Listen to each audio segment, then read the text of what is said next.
Chapter 6. 160. Shadow Arrows. For the next several days, Sunny did nothing but sleep, rest, and practice weaving. His two new wooden fingers were able to channel essence, which showed just how incredible Noctis was at his craft. However, they could not touch the ethereal strings.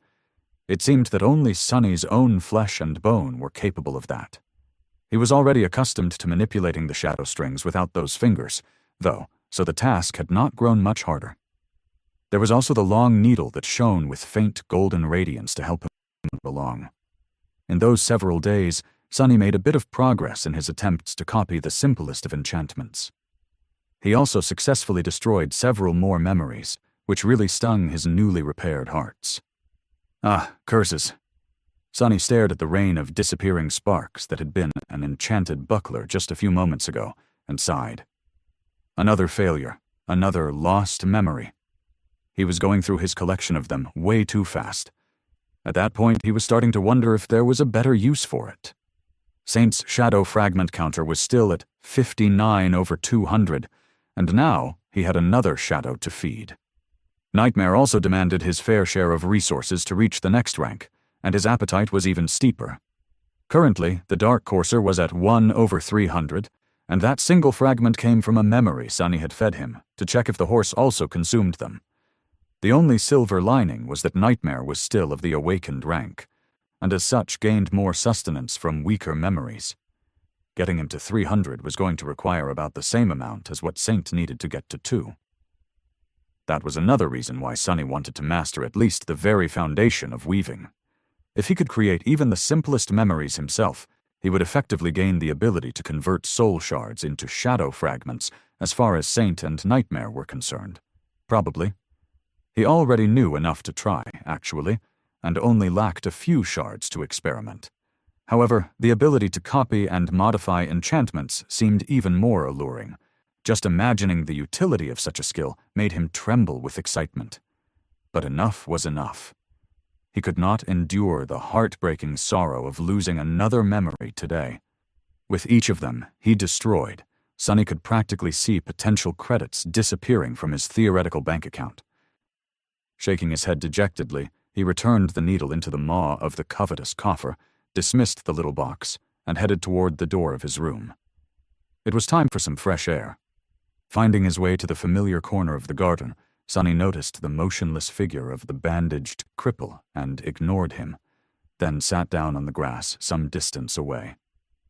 The two of them were perfectly content pretending that the other didn't exist. After that first conversation, neither uttered a single word, which was a beautiful thing. If only all humans were that reticent. The cripple never bothered anyone, and so Sunny liked him a lot. They had a perfect understanding. Closing his eyes, Sunny meditated for a while, but then grew bored. He still had a few hours to kill before dinner, and there was nothing to do. Well, that was not a problem. Really, there always was a mountain of things he had wanted, but never found time to address. For example, he was very curious to study the spell weave of the Shadow Lantern. It was a divine memory, after all. But just the thought of staring at the inhuman complexity of weaves again made his mood grow foul, so Sunny decided to return to that task sometime later. What else was there? Come to think of it, he had not practiced archery for a long time now. His skill in that regard was still very far from satisfactory. Sunny thought for a bit, then stood up and summoned Morgan's warbow. The beautiful black bow weaved itself from scarlet sparks, which were the same color as its grip and string, as well as the small brand in the shape of a straight sword piercing straight through an avel that was burned into its surface. He turned slightly and glanced at the gray stone of one of the giant menhirs that loomed some distance away. Surely the ancient stone pillar that had withstood 1,000 years in perfect condition and was going to withstand thousands more would not be damaged if he used it for target practice. Not that Sunny cared too much. Noctis would just have to produce a new menhir if he destroyed one. Or several. The bastard owed him this much, at least. With a short sigh, he raised the bow, placed his fingers on the string, and strained his muscles to pull it back. Due to the unbending enchantment of the fearsome warbow, Sunny needed all of his might as well as the help of the shadows, just to draw the string. No mundane human would have ever been able to do that, and even among the awakened, only those with aspects providing exceptional physical enhancement could hope to succeed. But thanks to that, every arrow sent flying by the black bow went especially far, and hit with devastating strength. And speaking of arrows, as Sonny was drawing the string, a shadow appeared on it, then grew heavy and solid, turning from a ghostly shade into a sharp arrow. The other enchantment of Morgan's warbow, soul arrows, allowed it to attune to the soul of the wielder and create arrows that shared its affinity. The arrow Sonny just created was utterly black, with dark fletching and a narrow head that seemed to be made out of a sharp piece of obsidian. This was a shadow arrow, which flew swiftly and didn't produce any sound at all. It was also perfect for finding cracks in the enemy's armor. Actually, he could create a different kind of arrow, too, due to his high divine affinity.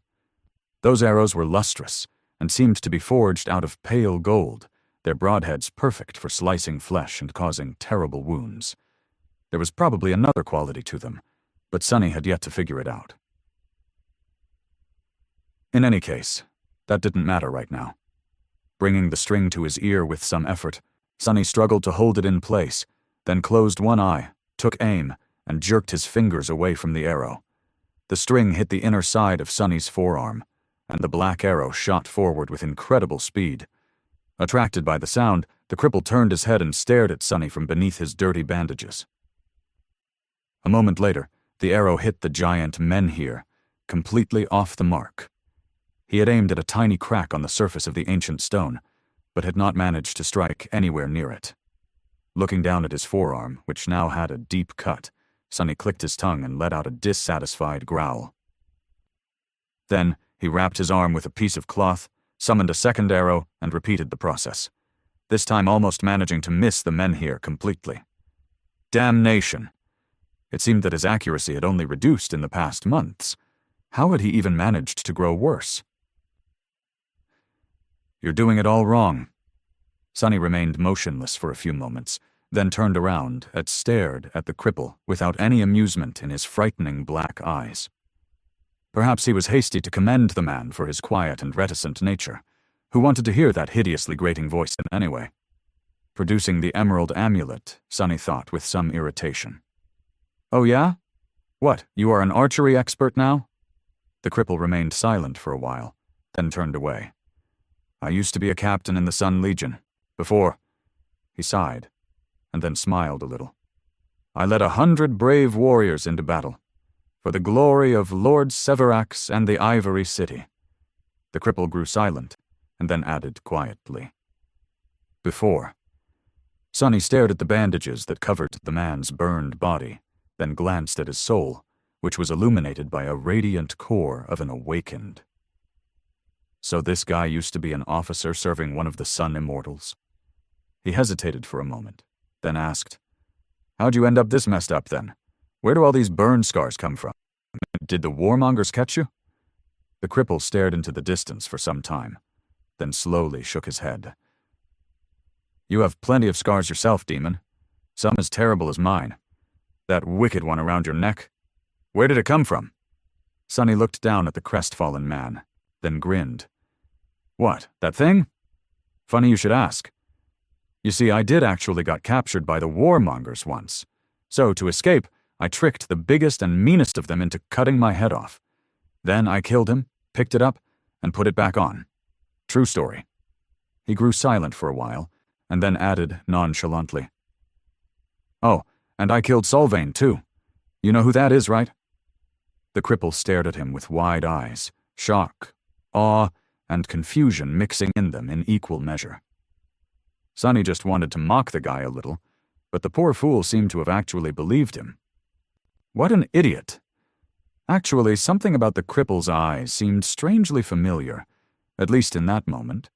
Sonny suddenly froze and stared at the bandages hiding the man's disfigured face, his mouth turning dry. A few moments passed in a strange silence. And then both of them spoke at the same time. Kai? Sonny?